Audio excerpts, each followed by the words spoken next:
Welcome to Owning Pleasure as a Black Woman, the podcast for accomplished Black women ready to stop surviving and start thriving. I'm your host, Natasha Riley, licensed therapist and founder of Javer Integrative Wellness Services. This is where we move beyond talking about change to actually creating it. Every episode gives you practical tools to build a daily pleasure practice because you've already proven you can achieve anything. Now it's time to learn how to enjoy it. Ready to bridge the gap between knowing and doing? Let's dive in. Hello, and welcome to another episode of Owning Pleasure as a Black Woman. If you are new here, my name is Natasha. I am a licensed therapist that supports high-achieving Black women who are looking to prioritize pleasure, self-care, and rest. And if you are an OG, I appreciate you being here. I hope you did your homework from the last episode. If not, that's okay. I give you grace, but please know that there will be an action plan for this episode too. All right, so let's get into it. What if I told you that every time you call yourself lazy, you're again actually repeating someone else's script? Now, if you listen to episode 2, we talked about scripts and other people's voices. Being lazy is no different. The voice in your head saying that you should be doing more, it's not yours. Crazy, right? That's a lot of the things that we deal with has absolutely nothing to do with us and everything to do with the expectations and the things that people have been telling us for the first 18, 21, 24 years of our life. Yes, the work of unlearning and undoing. Today, we're going to talk about one of the biggest lies you've been sold, that your worth equals your productivity, because it does not. That does not exist anymore. Let me take that back. I won't say that it doesn't exist. We need to work on it. Okay. And this episode is for you if you've ever felt guilty about resting. If you equate being busy with being valuable, or if you just can't sit still without your brain creating a to-do list, and then you have to go make the to-do list, and then you have to go do the to-do list. So if that's you, settle in. We're going to have a good conversation, okay? But before we dive in, I want you to know that if you're tired of feeling guilty every time you prioritize yourself, I created something specifically for you. It is a free 7-day self-care reset that will help you go from feeling selfish about your needs and prioritizing yourself to confidently putting yourself first without the guilt. Now, y'all know guilt will come, and we do it anyway. You'll learn to recognize your inherited productivity scripts. You'll be able to quiet the mental chatter that never lets you rest. And you're going to reconnect with what you want. Because I'm here to tell you that what you want is important and it matters. Okay? Not the things that you think you should want or the things that people tell you you should want. So if that is something that you're interested in, head over to www.javerywellness.com/reset to start your transformation today. Now let's get into your productivity. Now, we talked last time about the script, so I'm not going to go heavy into that. If you are confused about what are you talking about, the scripts and the narrative and the voices in your head, head back and listen to episode 2, where I talk about where all of this comes from. Okay, now when it comes to productivity, it was imperative in our history that Black women be productive, to be useful, to show up at 100%, 150% all the time. Because if we didn't, that could mean the difference between our lives, our children's lives, and those around us. So that is where this productivity equals value and worth. And based off of what you looked like you could do was determined while you were standing on the selling block, right? Being chosen. I need to make sure that she can do this. Do you know how to sew? Can you take care of kids? Can you breastfeed? Can you do X, Y, and Z? That is what mattered. That's how we got sold. That is how we were given these survival strategies and how that became our identity. It is in our blood. It is in our DNA. And as unfortunate as it is, without that part of history, we wouldn't be here. But I want you to know that this rhetoric, this idea that if I'm not busy, I'm not valuable, it doesn't serve you anymore. And it's also not true. Now we get these messages, them old sayings, idle hands or the devil's workshop. I remember when I was my first job, their saying was, if you leaning, you could be cleaning. How many times have you heard, if you, probably at home too, if you leaning, you could be cleaning, or getting up early in the morning because we got to clean? Why do we have to get up early in the morning to do it? Why can't I sleep in? I saw a post somewhere, it was probably on Facebook, but they were like, we really were woken up out of our sleep in the morning to clean. Or when we were off, when we had a day off from school, we were forced to get up because what you're not going to do is sleep all day. And it doesn't, like, where does it make sense? My kids be in their sleep till about 1, 2 o'clock, because what am I waking them up for? What, they gonna just go in the kitchen and eat? They gonna bother me? What am I waking them up for?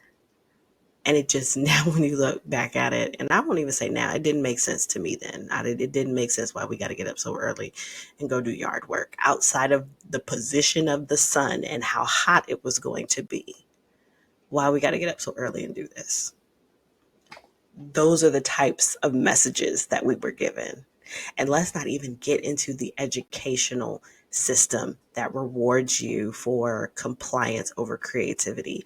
The way that I have had to unlearn being an A student has been very critical for my productivity, my ability to rest, my ability to understand what success means for me as a high achieving person.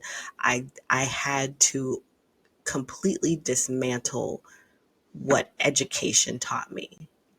Being rated on an A, B, C, D, E, F, I said E, there was no E, but an A, B, C, D, F grading system. That set us up for failure. The idea that when I go to work, I want to get a good evaluation. I want to get the top of the evaluation, of course, so I can get my raise, but also because I'm striving for the top. That sounds so crazy. Now that I have worked on my own for a couple of years and I am in a job that's like really healthy, it just is, it's crazy, all of the things that we've endured and all of the things that we have to spend. And I say we because I'm still constantly unlearning all of these messages. The next decade or two that we're going to have to take to unlearn what growing up in childhood, going to school, and going to work has done for us and our productivity. I get it. I understand that all of the messages say the opposite of what I am saying to you. I understand that what I'm telling you to do is not necessarily the norm and people are going to look at you crazy. I get it. And I want you to do it anyway. I need you to do it anyway. I need you to stop focusing on the external expectations because they become your internal critics.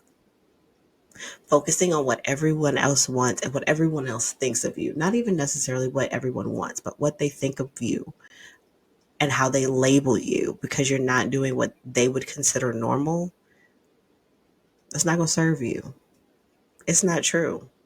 Because you choose not to get up at 5 o'clock in the morning, you choose to get up at 10:30 when your body naturally wakes up. That's not lazy. Because you didn't get all 15 things on your to-do list done and you got 3 done, doesn't mean that you weren't productive. Just because you decide that you're going to veg out and watch a season of something while eating popcorn and wine on your couch for a Saturday because you don't want to go out and about, you don't want to do nothing, doesn't mean that you wasted a day. It sounds like a day well spent to me because you did exactly what you wanted to do. There's a big difference between doing something you want to do and doing something because you are stuck or you want to be distracted, which we can talk about later. Okay? People telling you that you're lazy, unproductive, unworthy, unvaluable, invaluable. Is it unvaluable? Y'all know what I mean. It's not true. It doesn't have to be your truth. Is it true for them? Maybe. But who cares? And I know hearing that, especially when it's coming from people that you love and you cherish and you look up to, is hard to do. It doesn't change the fact that somebody's perception about you is their perception. It doesn't have to be your truth. So understand, am I motivating myself? Is somebody motivating me? Or am I abusing myself? Are they abusing me? Right? If you are exhausted, if you are hungry, if you have to pee, if you need water, and you feel like you still have to continue to put out that email, do that meeting, finish that project despite your basic necessities, that is self abuse. That is self abuse. I want you to keep that in your head. If you have been sitting at the computer for 3 hours, squeezing your legs together because you have to pee, but you don't want to leave this training, or you don't want to leave this meeting, or you don't want to whatever, insert whatever it is, because I know you've done it because I've done it. That is self abuse.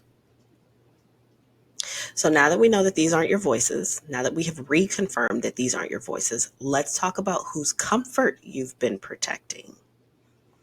How you being productive also can lean into your people pleasing tendencies. Oh, I know I struck a nerve when I said people pleasing. How your productivity becomes a way to avoid disappointing others. And the fear that if I slow down, people will be upset with me, they'll leave me, they'll judge me. And you consider being helpful as your identity. I'm just a helpful person. I want to help everybody. I hear people say that all the time. I just want to be a helpful person. I just want to help everybody. I'm a helper. Well, I'm a helper too. I am helping you through this podcast. I am a therapist. I have a whole group practice where I'm helping other people help people. Like I do a lot, and I have a 9 to 5 where I help people. I do a lot of helping, but I also am very clear on my boundaries. I also don't take it personal when someone gets upset. I'm okay with someone getting upset with me. My own family, y'all can ask my mama. She gets so upset with me when I set boundaries, but we've gotten to a place where she respects it. We've gotten to a place where she understands that that's her thing to deal with and it's not mine. Don't push that on me. You have to release your people pleasing. Your people pleasing is showing up in your productivity. You do not have to sacrifice yourself for someone to want to be around you or to like you or to love you or to admire you or to validate you. That leads to you having this toxic belief that you should show up for everyone else and you should put your best foot forward. But what you need is a burden, which we talked about in the last episode. Stop laying yourself on the sword. Just because you choose to rest does not mean you're stealing something from somebody. Doesn't mean you're doing something to someone because you chose to rest. You know how people will call you on like your day off? Hey, what are you doing? Oh, I'm not doing anything. Oh, well, great. That means you can do this with me. You can go here for me. You can do this for. No. What? No, you didn't just call me and allocate my time because I said I wasn't doing anything. Listen, I need to be real with you for a second. You're here listening to this episode. Maybe you're nodding along. You're feeling seen. And girl, that's beautiful. But if you're like most of my listeners, you're going to finish this episode. You're going to feel all inspired for about 10 minutes and then go right back to your regular life where you're still putting everyone first. I get it. I've been there. But here's what I've learned. The gap between knowing what you need to do and actually doing it is where transformation lives. Now, if you're tired of just consuming content about self care and you're ready to start practicing it, not tomorrow, not next week, but starting today, I created something specifically for you. It's called the 7-Day Self Care Reset, and it's exactly what it sounds like. 7 days of simple, actionable steps that help you move from thinking about prioritizing yourself to actually doing it. No overwhelm, no complicated systems, just practical tools that work with your real life. You'll get permission to put yourself first, learn to recognize those inherited patterns that keep you stuck, and discover what your authentic desires actually are underneath all the expectations. This isn't about adding more to your plate. I'm not going to do that to you. It's about finally honoring what's already on it, starting with you. Ready to stop listening and start living? Visit javerywellness.com/reset. That's RESET. And let's do this work together. Because the woman who just listens and the woman who actually takes action, they live completely different lives. Now, back to the episode. And for those of you that aren't mothers, I'm a mother, but I understand like not being a mother, right? And having your time and someone coming to you and saying, well, I mean, like you don't have kids. You don't have this, you don't have that. Like, why can't you show up for me? Why are you just sitting over there doing nothing? All this stuff that I have going on. These are choices that I might have made. Maybe I don't have kids because I don't want to, because I enjoy my time, right? People like to put on you what you should be doing and how you should be using your time. Your time is your time to do whatever you want with it. You're not stealing anything you're not inconveniencing anyone by choosing you and doing what you want with your time. You are not. Listen to me good. Listen to me good. You are not inconveniencing anyone or being a burden because you choose to use your PTO. I hope that this landed. Use your PTO. I was not one of them. Okay. I anytime them 8 hours hit my portal, I'm putting in a request. I never had any time. The only time I let my PTO stretch is when I was pregnant. And I knew that I wanted to use some of that towards being out.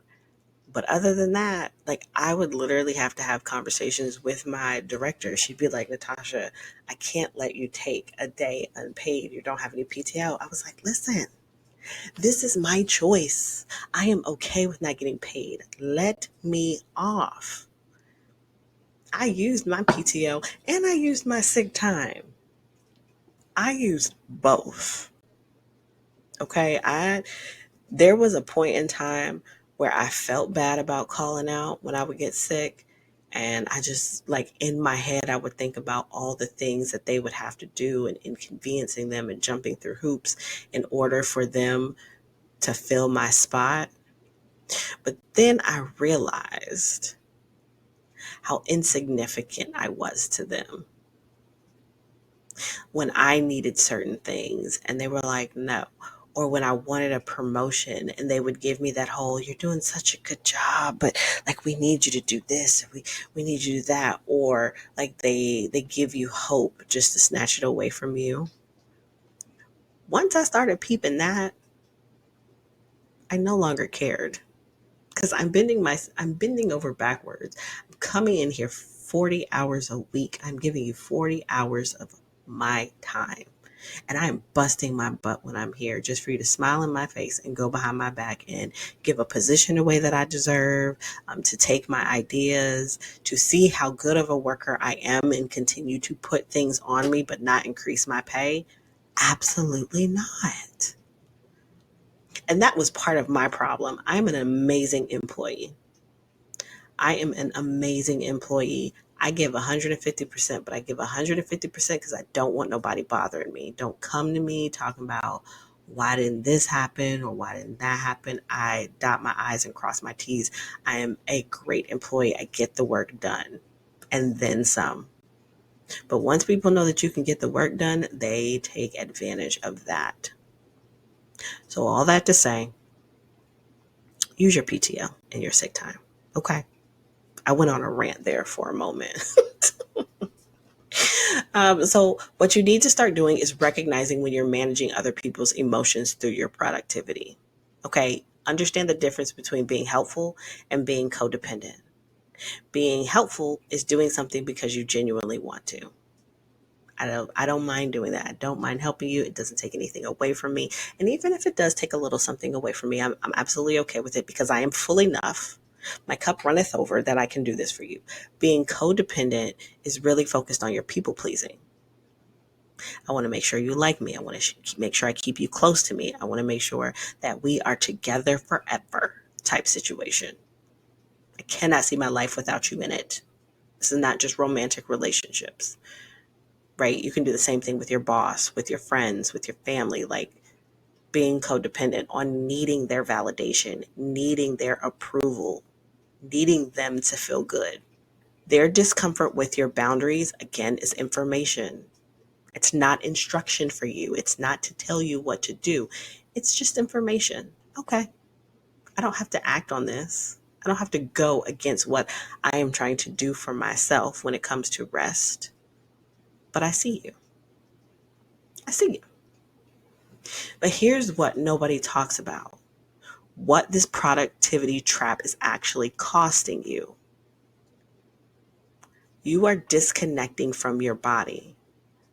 You are gaslighting the hell out of your body. Your body needs things. Your body has emotions. You may feel sad.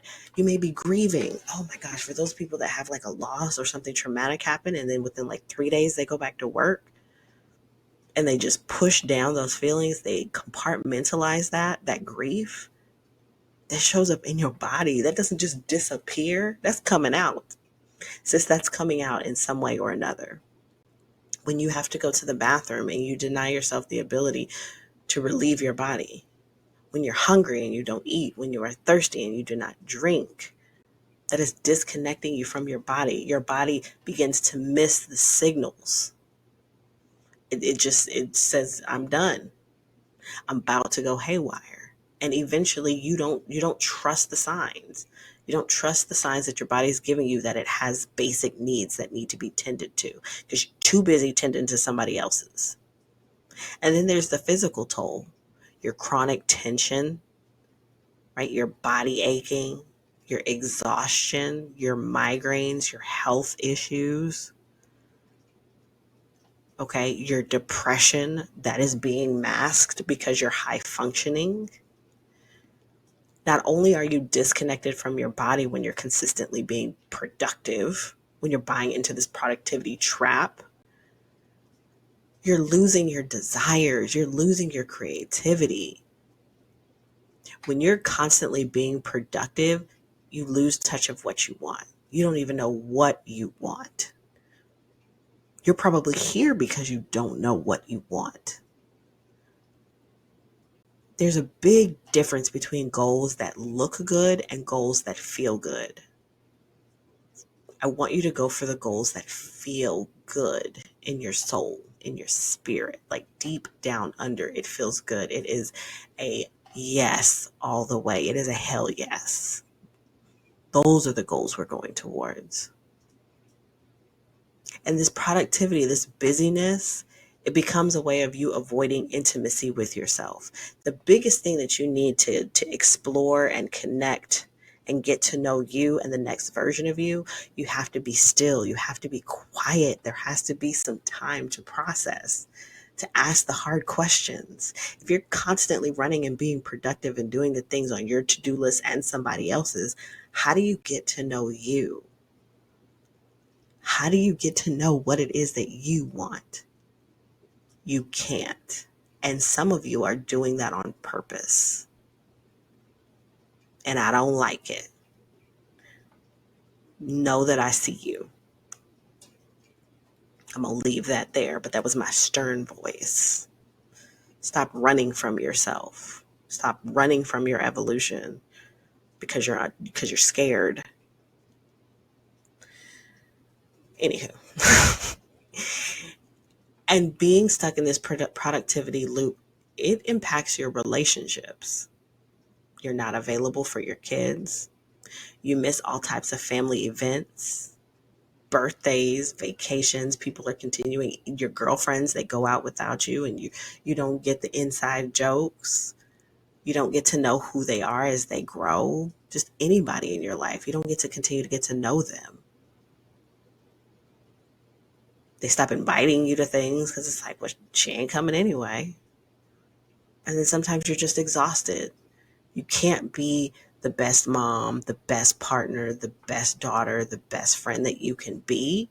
You can't show up for people with capacity and like at 100% because your cup is empty, giving to those that don't care about you, that are literally using you. And even the people that do care about you, I said in the last episode, some people don't know. They're just going off of what you taught them to do, how you've taught them to treat you. And it's not malicious. It's just like you said, I mean, you always do it. You always say, yes, we know we can come to you. So some of this is on you.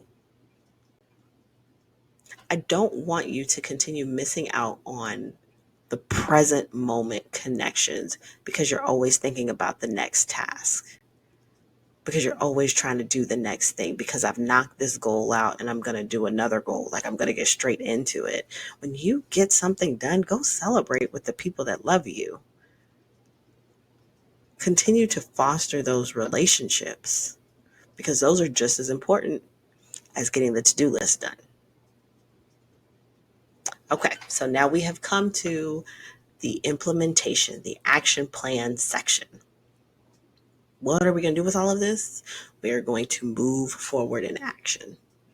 Okay, so this week, every time you feel guilty about resting, I want you to pause and ask, whose voice is this? So this is really just you going from last week's implementation, doing the same thing this week. Whose voice is it? And then write down the exact words you hear in your head. Write them down word for word and ask yourself, would I say this to someone I love? If a 3-year-old came to me saying the things and they need support, would I say this to that 3-year-old? If not, why do you say it to yourself? Okay, so that's this week. What I want you to do every single day, before saying yes to anything, I want you to ask yourself, am I doing this because it's aligned with my values or because I'm afraid of someone's discomfort? The answer to that will give you all the information you need. And I want you to practice sitting with other people's disappointment without trying to fix it. Their disappointment is for them to deal with, not for you to deal with. And also, because we need to get back connected with our body, we need our body to know that it can trust us. You're going to do this 3 times a day. You're going to set 3 alarms throughout your body. And this last exercise, this is the wisdom reset, the body wisdom reset. You're going to do this 3 times a day. You're going to set 3 alarms throughout the day. When they go off, you're going to ask your body, what do you need right now? So maybe you set an alarm at 12 noon, 4 o'clock, and 8 o'clock in the evening. What do you need right now? And give yourself the small things that it's asking for. Even if it just wants to be acknowledged. Even if it's like, oh, girl, I don't need nothing, but thank you for asking. I appreciate you. It's like the waiter constantly coming over and checking on you. You need anything else? You good? No, girl, I'm good, but thank you for checking on me. That's how your body's going to feel. Look at you, checking in on me. Understanding that I exist, that I need your attention. Okay, so those tasks, that's your task for the week. It will be in the show notes. And this isn't about becoming lazy. It's about becoming discerning. It's about learning that your worth isn't something you earn through being exhausted, through running yourself into the ground. It's about something that you already have. Okay? So we have gone through your productivity script about how some of this isn't yours and how your worth doesn't equal other people's comfort and what it's actually costing you right now from your mental, your physical, and your spiritual health. But knowing this intellectually and actually living it, they are 2 different things. Like, we know a lot of things, but we need to actually start living the things that we want, changing the things that are not serving us anymore. And if you're ready to stop feeling guilty every time you prioritize yourself, I want to invite you again to the 7-day self-care reset. This isn't just about bubble baths and face masks. This is a fundamental shifting on how you relate to your own needs, how you show up for yourself. Okay, so over 7 days, you'll get daily emails that help you give yourself permission to matter. You're going to recognize those inherited scripts that we've been talking about from yesterday to today. Okay, and we're going to quiet the mental chatter that goes on in your mind when you want to rest. We're going to continue to reconnect to your body's wisdom and rediscover like what's under all of this, everything that you have been putting on the back burner because of other people's expectations. And by the end of those 7 days, you'll have a sustainable plan that works for you in real life. Like in real life, okay? So go over to www.javerywellness.com/reset to start your transformation. It's going to work perfectly with these episodes. And if this particular episode hit a nerve for you, it hit home, just take 30 seconds to rate and review the podcast, because your review is going to help other women find these conversations and realize that they are not alone. It is a lot of us dealing with this and going through this. And if you'd like, you can go ahead and screenshot your review and send it over to me on Instagram at Natasha underscore satisfied. It'll be in the show notes, and I'll be able to celebrate you in the next episode, because I love celebrating when people take action and actually do the things, okay? So remember, lazy is a lie someone told you. Your worth was never up for negotiation. And I'll talk to you next week. Bye. And that's a wrap on today's episode of Owning Pleasure as a Black Woman. If this conversation sparked something in you and you're ready to take action, don't let that inspiration fade by Monday morning. Visit www.javerywellness.com/reset and start your free 7-day self-care reset today. Because the woman who just listens and the woman who actually takes action, they live completely different lives. Talk to you next week. Bye.